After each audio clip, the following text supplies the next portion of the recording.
Oke guys, kali ini kita sedang berada di musim wayang. Kita dari kelompok 2, kita bakal sedikit eksplor tentang musim wayang yang ada di Banyumas ini. Dan kita bakal melihat seperti apa sih sejarah dari wayang kulit di Banyumas ini. Ayo guys, kita masuk.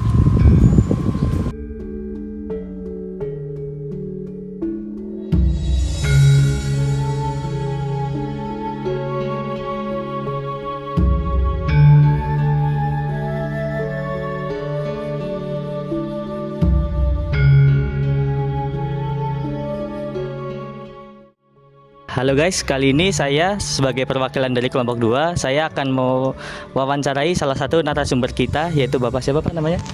Nama lengkap ya? Ya. Nama lengkap Tridonyo Indra Winaryo, nama akrab Indra. Ya, kali ini kita bakal sedikit mencari tahu sejarah tentang wayang kulit di Banyumas ini. Mungkin kita bisa mulai sesi pertanyaan untuk wawancaranya ya Pak. Oke, untuk pertanyaan yang pertama ya Pak. Apa ciri khas yang membedakan wayang kulit dari Banyumas dengan wayang kulit dari daerah lain Pak? Ya, terima kasih ya. Untuk dari perannya jenis gagrak atau yang disebut dengan gaya ya. Kalau untuk karakter wayang Banyumas itu memang berbeda dengan wayang-wayang dari daerah lain seperti Jogja, Solo dan sebagainya. Itu ada satu di antaranya itu cara gaya sunggingan atau pahatan, warna juga karakter. Terus yang menjadi memang yang sangat berbeda lagi itu di saat pementasan. Pementasan ini juga harus menggunakan bahasa Banyumasan.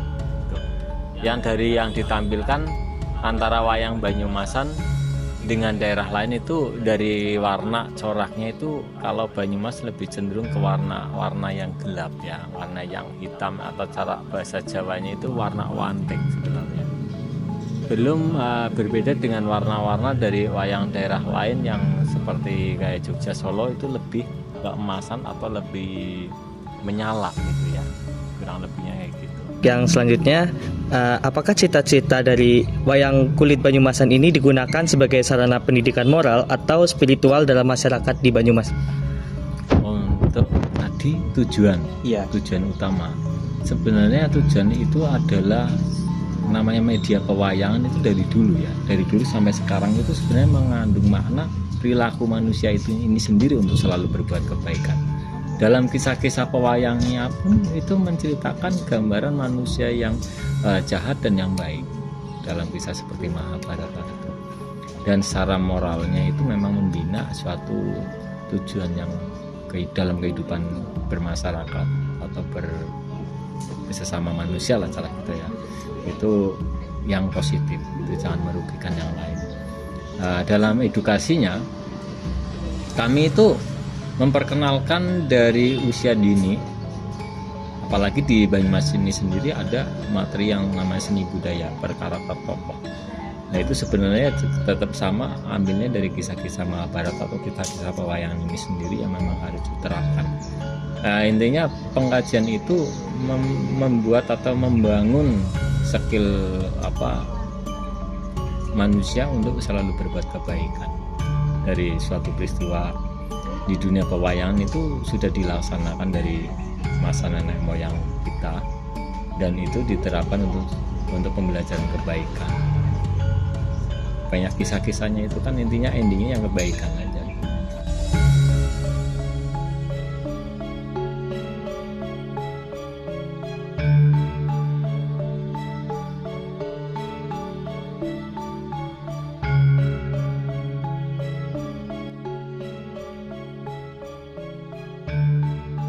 Tadi kan kita sempat bahas tentang sedikit tentang Mahabharata ya Pak. Kalau misalkan di dalam pewayangan di Jawa Tengah sendiri, terkhususnya dari Banyumas sendiri, nah ada nggak sih Pak tokoh yang patut dicontoh dari pewayangan Mahabharata itu Pak?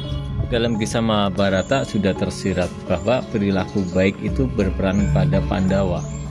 Pandawa yang sudah paham lah ya.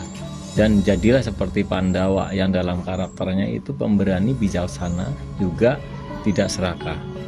Berbeda dengan yang namanya dalam riwayat yang namanya Kurawa, itu yang selalu berbuat kecurangan dan keserakahan. Itu kita jangan seperti itu maksudnya.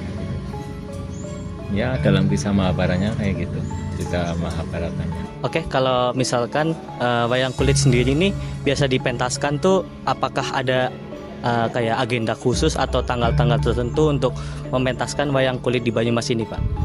Untuk pementasan wayang kulit ini kan termasuk salah satunya sajian yang lumayan ya. Jadi biasanya kalau di antara organisasi pemerintah itu diperankan di saat untuk memperingati hari jadi, hari kota, atau ada momen tersendiri. Tapi kalau untuk di masyarakat pun biasanya mereka memiliki momen sendiri dan tidak semua masyarakat bisa, karena ini bersangkutannya dengan pendanaan. Biasanya di kalangan menengah ke atas gitu ya. Ada di bulan Sura biasanya yang sudah banyak dilaksanakan, itu di bulan-bulan Sura itu ada yang seperti jajaran organisasi yang paling ringan itu di desa, itu namanya sedekah bumi atau sedekah laut. Itu ada upacara seperti itu nyampe mementaskan wayang kulit. Kalau dalang di Banyumas sendiri itu ada sekitar berapa ya, Pak? Dan contoh beberapa dalang yang terkenal tuh apakah ada di Banyumas ini, Pak? Kalau di Banyumas Raya itu banyak yang sudah almarhum yang terkenal, seperti Ki Dalang Gino Siswocarito, Ki Dalang Sugito Purwocarito. Kalau yang di Banyumas yang saat ini masih aktif, masih ada, seperti Ki Dalang Gendro dari Purbalingga Pelemutan masih, Ki Dalang Kukuh Bayu Aji juga masih, juga yang muda-muda seperti Ki Dalang Yakut Gandik masih. Kalau daerah Cilacap mungkin yang masih eksis dan powernya masih bagus itu seperti Ki Dalang Sikin, itu juga masih bagus. Kalau di data itu dalang di Banyumas Raya termasuk ya satu kabupaten atau karsidenan aja yang meliputi Banjarnegara, Purbalingga, Cilacap dan Banyumas sendiri itu banyak. Tapi yang sudah legenda atau yang sudah wafat juga banyak. Itu yang masih aktif kurang lebihnya itu. Kalau misalkan pembuatan wayang kulit sendiri itu membutuhkan proses waktu yang lama nggak sih, Pak? Dan apa saja yang sekiranya dibutuhkan untuk membuat satu wayang kulit, Pak? Kalau sepemahaman saya, pembuatan wayang kulit itu memang harus ada waktu tersendiri. Yang jelas itu dari pengrajinnya yang memang sudah memiliki keahlian tersendiri ya. Dari bahannya pun bisa kebanyakan itu memilih dari jenis kulit hewan sapi.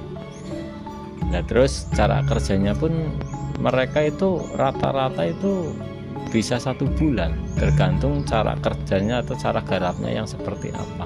Dari semakin tingkat kesulitannya atau semakin rumitnya juga semakin mempengaruhi harganya. Itu ada pengrajin yang di Banyumas yang saya kenal, yang di Banyumas saja ini ada satu, itu Ki Dalang Ki Sungging Gino, itu ada di Kejawan. Mungkin ya di Patik Raja ada, cuman tidak banyak. Oke guys, mungkin itu saja sekiranya wawancara dari saya dan Bapak Indra. Kurang lebihnya mohon maaf ya Pak jika kita terdapat kesalahan dalam tutur kata atau tingkah laku yang kurang berkenan untuk Bapaknya sendiri. Dan terima kasih teman-teman, sampai jumpa.